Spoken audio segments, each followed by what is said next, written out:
जी नाज़रीन, सगे भाई की जानिब से सगी बहन की विरासती जायदाद पर कब्ज़ा करने का ये मुकदमा सामने आया है और ये बहुत ही हैरान कुन और तशवीशनाक सूरत हाल है कि एक ऐसा रिश्ता मतलब इससे कोई सगा रिश्ता हो नहीं सकता।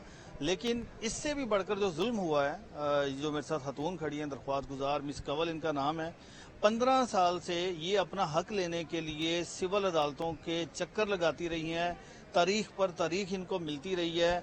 15 साल से ये मुकदमा लाहौर की सिविल अदालत में ज़ेर समात रहा है। तो अच्छी बात ये हुई है कि chief justice Lahore high court justice miss Aliya Neelam साहिबा ने जब ये देखा कि साल हर साल से केसेस पेंडिंग हैं और साइलिन को इंसाफ नहीं मिल रहा, तो उन्होंने फिर पुराने केसेस के लिए मॉडल कोर्ट्स कायम की। मॉडल कोर्ट्स का मतलब ये है कि आपके केस की समाअत रोजाना की बुनियाद पर होगी और चंद रोज में फैसला होगा। तो मॉडल कोर्ट्स यहाँ पर 4 सितंबर को फाल हुई है, जो इनका मुकदमा था उनको ट्रांसफर हुआ। तो 8 रोज में मॉडल कोर्ट्स ने, जो कि 15 साल से जिस केस का फैसला नहीं हुआ, वो 8 रोज में किया और इस जो खतून मेरे साथ है इनको इंसाफ मिल गया, डिग्री इनके हक में हो गई, अदालत ने इनके हक में फैसला दिया। तो ये सारा सफर जो इनके साथ हुआ, मसला हुआ जो, वो कैसा गुजरा, क्या क्या इनको मुश्किलात है, इनसे बात करेंगे। अस्सलाम वालेकुम। जी वालेकुम सलाम। मिस बताइएगा, ये सारा मामला शुरू हुआ कहाँ से है?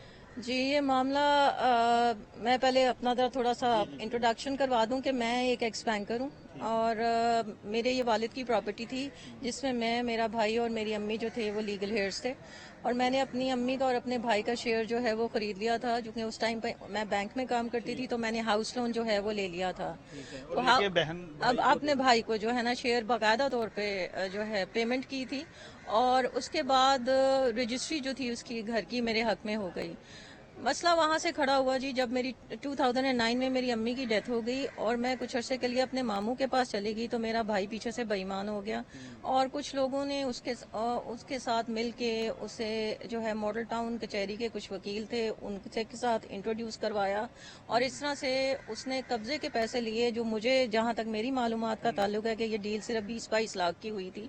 सिर्फ कब्जे के पैसे लिए और उनको कब्जा देके वो भाग गया। कितने भाई थे आप? एक ही भाई जी, no sister, just one brother. अच्छा, और तो आपके ये शुरू से ताल्लुक ठीक रहे हैं? बस ठीक थे, बट हमारे डिफरेंसेस तो रहते थे, लेकिन एक भाई और बहन होने के नाते कभी भी ये नहीं सोचा था कि इस हद तक कोई भाई अपनी बहन को जो है ना वो कर सकता। This was the worst nightmare of my life कि जिस तरीके से मैंने बड़ा वो टफ टाइम गुजारा है, इन्वेस्टिगेशंस भुगती, एंटी करप्शन की, पुलिस की। आपने जब ये कब्जे की बात आपको पता चली जी उसके बाद अपने भाई से मिली आप? नहीं जी, मैं उसने तो बल्कि मुझे धमकी दी थी। September 2009 was the last time when I saw my brother. वो we were sitting in our house और उसने मुझे धमकी दी थी अगर मुझे मजीद पैसे ना दिए तो मैं यहाँ पे कब्जा करवा दूंगा।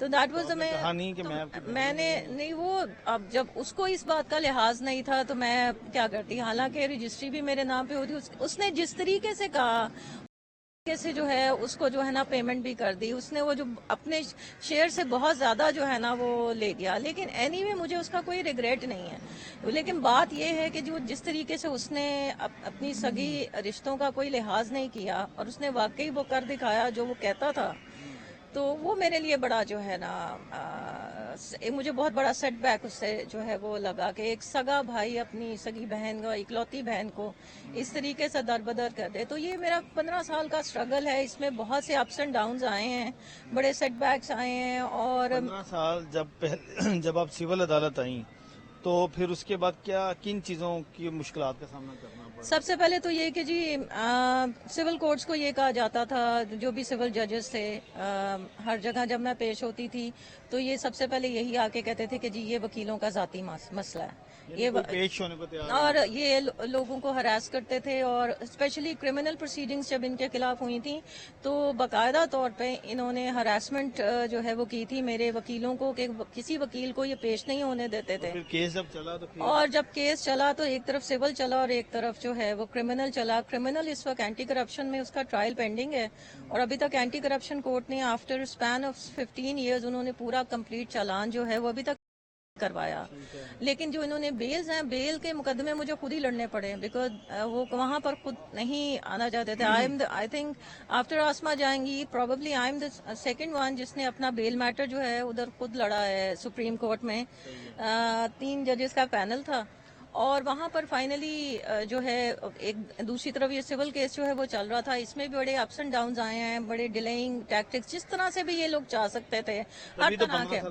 ہاں جی، دوسری بات یہ کہ یہ پورا کا پورا جو ہے نا گینگ ہے پراپرٹیز کے معاملے میں. یہ جو قبضہ مافیا مجھ سے بیسکلی قبضے کے پیسے مانگتے تھے اور یہ کہتے تھے یہاں تو مل کے جو ہے نا بیچ لیں اس گھر کو اور یہاں پھر جو ہے نا آپ ہمیں قبضے کے پیسے کیس چلتا گیا. تو جی یہ اللہ تعالیٰ کا بڑا کرم ہے جی. اللہ تعالیٰ نے مجھے ثابت قدم رکھا. اللہ تعالیٰ کی گائیڈنس کی وجہ سے جو ہے میں اس حد تک پہنچی ہوں. میں بالکل بھی میں گھبرائی نہیں. بس کچھ وقتی پریشانیاں ضرور آتی ہیں جب کچھ ڈیلیز اس طرح سے ہوتے ہیں. ججز کو بھی انہوں نے ہراس کیا، ججز کے اوپر بار کا پریشر جو ہے نا انہوں نے ڈلوایا اور کچھ ججز نے ہمت دکھائی اور کچھ ججز نے جو ہے نا بڑے اچھے طریقے سے بڑی یہ فیصلے بڑے جسے کہتے ہیں نا ٹھوک کے فیصلے کیے اور ان کی اپلیکیشنیں اڑی. ان کی جب 15 سال گزر گئے تو پھر ماڈل کورٹس بنی. جی جب یہ ماڈل کورٹس جو یہ تو ابھی بڑا خوش آئند فیصلہ ہے جی. میرا ریسنٹلی کیس جو ہے یہاں جی عالیہ نیلم صاحبہ نے جو ہے نا یہ جو ماڈل کورٹس بنائی ہیں اس میں ڈیفینیٹلی جی میرے لیے تو یہ ایک بلیسنگ ان ڈسگائز ہے. اینڈ میں چیف جسٹس صاحبہ کو خراج تحسین پیش کرتی ہوں. ان کے ریزلٹس ان کی ویژن کی وجہ سے جو ہے یہ ریزلٹس جو ہے نا یہ سامنے آنا شروع ہوئے ہیں اور میں آئی تھنک 4 تاریخ کو میرا یہ کیس جو ہے نا وہاں پر لگا ہے اور 12 تاریخ کو جو ہے اس کیس کا جو ہے فیصلہ سنا دیا گیا ہے.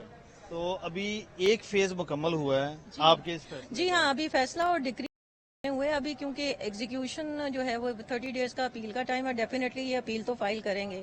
کیا اپیل کریں گے چیف جسٹس صاحبہ سے؟ میں تو جی یہی اپیل کروں گی کہ جس طرح سے انہوں نے یہ ماڈل کورٹس بنائی ہیں اور اس کا جو ہے نا میرے لیے تو ایک بلیسنگ یہ ثابت ہوئی ہے اور اللہ تعالیٰ نے جو ہے نا اپنے کرم سے مجھے فتح دی ہے فائنلی. تو میں ان سے میری یہی درخواست ہے کہ جس طریقے سے آنند فانند ماڈل کورٹس کا یہ فیصلہ جو ہے میرے حق میں کیا گیا اسی طرح سے میرا قبضہ بھی جو ہے نا میرے گھر کا جو ہے وہ دلوایا جائے بغیر کسی جو ہے نا ڈیلے کے. جی بالکل بغیر کسی ڈیلے کے اب قبضہ بھی دلوایا جائے کیونکہ 15 سال گزر گئے ہیں. ایک فیصلہ تھا، اس کی ڈگری ہونی تھی، تو 15 سالوں میں ڈگری بھی تب ہوئی جب ماڈل کورٹس کا قیام ہوا، ماڈل کورٹس فعال ہوئیں اور chief justice Lahore high court justice miss Aliya Neelam خود ان تمام ماڈل کورٹس کی نگرانی کر رہی ہیں. روزانہ کی بنیاد پر ان کی رپورٹس آتی ہیں، رپورٹ سبمٹ کی جاتی ہیں اور ان کے یہ واضح احکامات ہیں کہ جو بھی پرانے کیسز ہیں ان کو بغیر تاخیر کے جلد از جلد ڈیسائیڈ کیا جائے. جس کی ایک مثال میں نے آپ کو دی کہ 15 سال سے یہ کیس عدالتوں کی فائلوں کی زینت بنا ہوا تھا، تاریخ پر تاریخ مل رہی تھی، ججز تبدیل ہو رہے تھے. تو ماڈل کورٹس نے 8 روز میں یہ فیصلہ کیا ہے اور فیصلہ جو سگا بھائی تھا ان کی جانب سے ان پر قبضہ کرنے کا الزام لگایا گیا تھا تو عدالت نے یہ ڈگری اس خاتون کنول کے حق میں جاری کر دی ہے جس کے سارے کا سارا credit honourable chief justice miss Aliya نیلم کو جاتا ہے.